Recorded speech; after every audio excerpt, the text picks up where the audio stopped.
Hi. Wow, happy Monday morning. Guess where I am? My all-time favorite place, the car.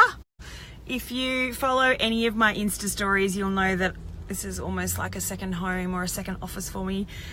Place very fond and close to my heart. I do spend a lot of time in the car, and I have a big day of training today. So I'm on the road, well and truly on the road, and have had one of those bananas mornings. I say this a little bit when I do a Facebook Live on Monday, but I was up at 5 and boom, boom, boom, boom, boom, have just got an absolute bucket load done.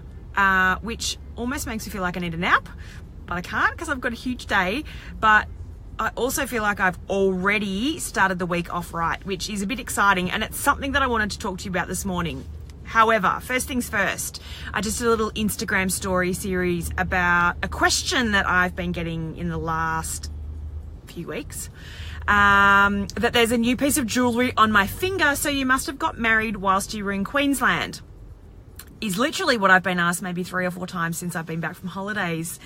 So I just wanted to disappoint that it was not a big secret that I've been keeping from you. I promise I didn't get married or engaged whilst in Queensland. I am actually already engaged. I've been with my partner TD for, I'm not very good with dates. Actually, I'm really good with dates, but we don't have an anniversary. So like 11 years or something ridiculous. And we've been engaged for the last, again, maybe 4, and just haven't got around to getting married, which sounds like a ridiculous thing for most women to say, but you know, I worked as a florist for too many years to be madly in love with the whole commercial big wedding thing, and it just hasn't been high on the priority list financially or emotionally, I guess, which sounds a bit weird, but just not a priority. We've been having babies and setting ourselves up for long-term success instead. It is on the agenda moving forward, but because I've lost weight this year, my ring didn't fit anymore, so I've had it hidden away at home in fear that I would lose it, and I just had it resized and got it back the day before I went on holidays, hence why it's popped back onto my finger. So good job for those of you that have asked and that do think you're great detectives. Good detective work, just possibly not the outcome you were hoping or you were thinking you were going to get. I'm sure not many of you are hoping that I'm getting married. Anyway, I just wanted to blanket answer that question because I have had it a few times in the last couple of weeks, which has made me giggle. Okay, so I got accused yesterday. I was at a baby shower and I got accused of being in a positivity bubble at the moment, which kind of got my back up a little bit, to be honest. Like I've just found this little nirvana and boom, I'm in the bubble, which is absolutely not the case.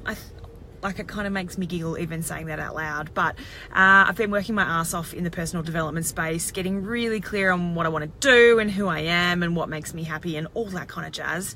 And for those of you that know me and those of you that don't know me that well, I'm not an uber woo-woo spiritual kind of person. At the best of times, I would like to think that I am, or that I could be better at that part of my life, but it's just not congruent to who I am. Absolutely nothing wrong with it. It's just not me.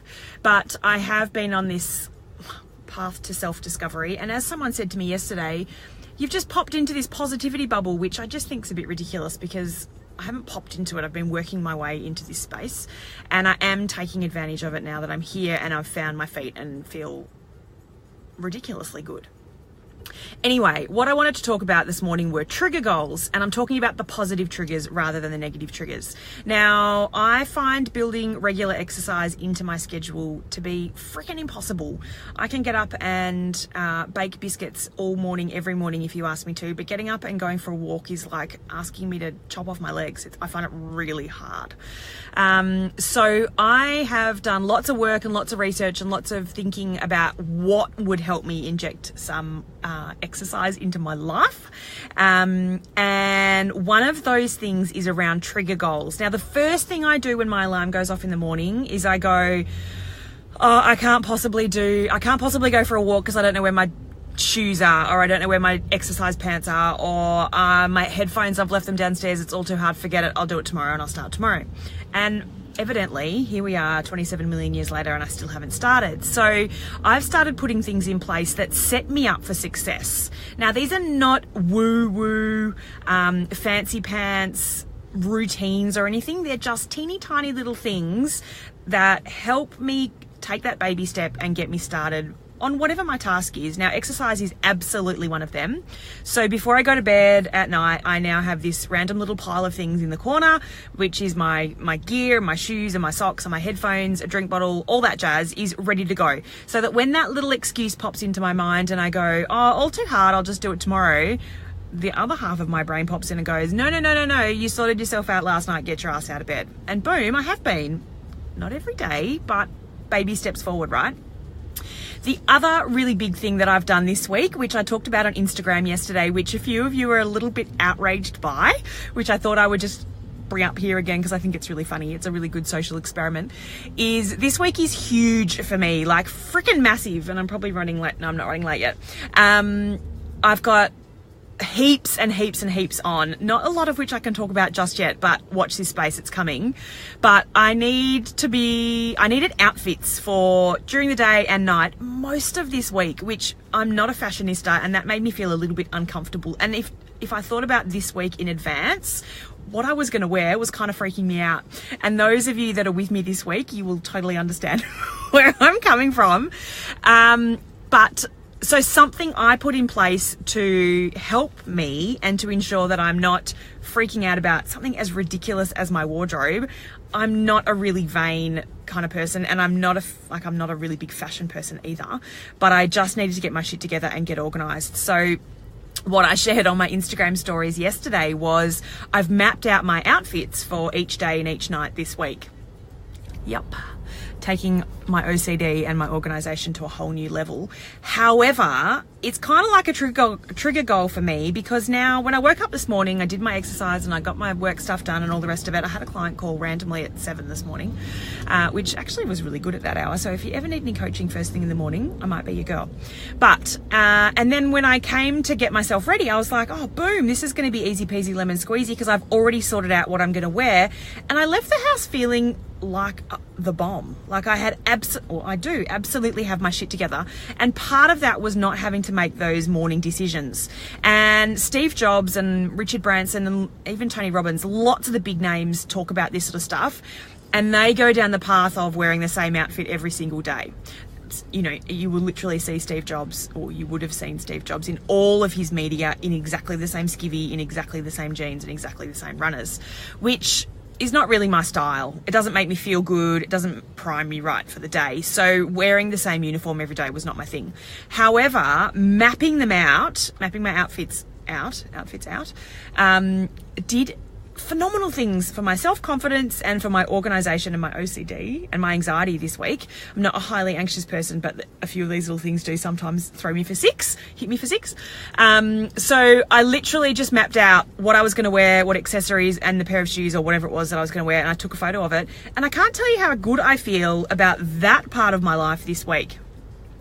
Some of you are probably pushing the unlike button or the unfollow button as we speak, and that's okay. If this is not your thing, that's totally fine. But I just wanted you to have a think about this week, some of these little teeny tiny things that you could be implementing or starting to introduce into your life that just might make life a little bit easier for you. It's kind of like getting the kids' school bags ready the night before. That's been a really big one for me this year, so that in the morning I'm not racing around looking for a library book or a hat or signing a permission slip or making a lunch. I've done it all the night before. And I kind of got thinking a few weeks ago, I was like, well, why do I set myself up for success with my kids and not for myself? What are those things that I can start doing for me? And you know, I love cosmetics and I love fashion. I'm not a diehard fashion fan, but nor am I particularly talented when it comes to styling. But having myself organized this week, I already feel a sense of control and a sense of pride, I guess, in me. And that's a really good thing, if nothing else. So a bit non-businessy, but it might just help you. And it might just be the exercise thing that I talked about earlier around getting that little pile of stuff together first thing in the morning. So when the alarm goes off, you don't have those excuses of going, can't find my headphones or the keys or whatever it might be, that you are setting yourself up for success. Because getting on the front foot and getting started is absolutely what is going to help you build momentum and help push you forward. So I almost can't tell you anything that I'm doing this week, so I'm not even going to hint or tease or anything, but watch this space. So she goes straight into a tease, ridiculous. But there's lots of cool stuff coming at ESS HQ this week. I've got some really cool personal stuff happening as well. I've got a fancy pants dinner at Attica on Thursday night, which I've spoken about maybe 75,000 times already, so I might be a little bit excited about. Attica is a Melbourne-based restaurant, but regularly Australia's top restaurant, and I think in the top 10 globally. It's amazing.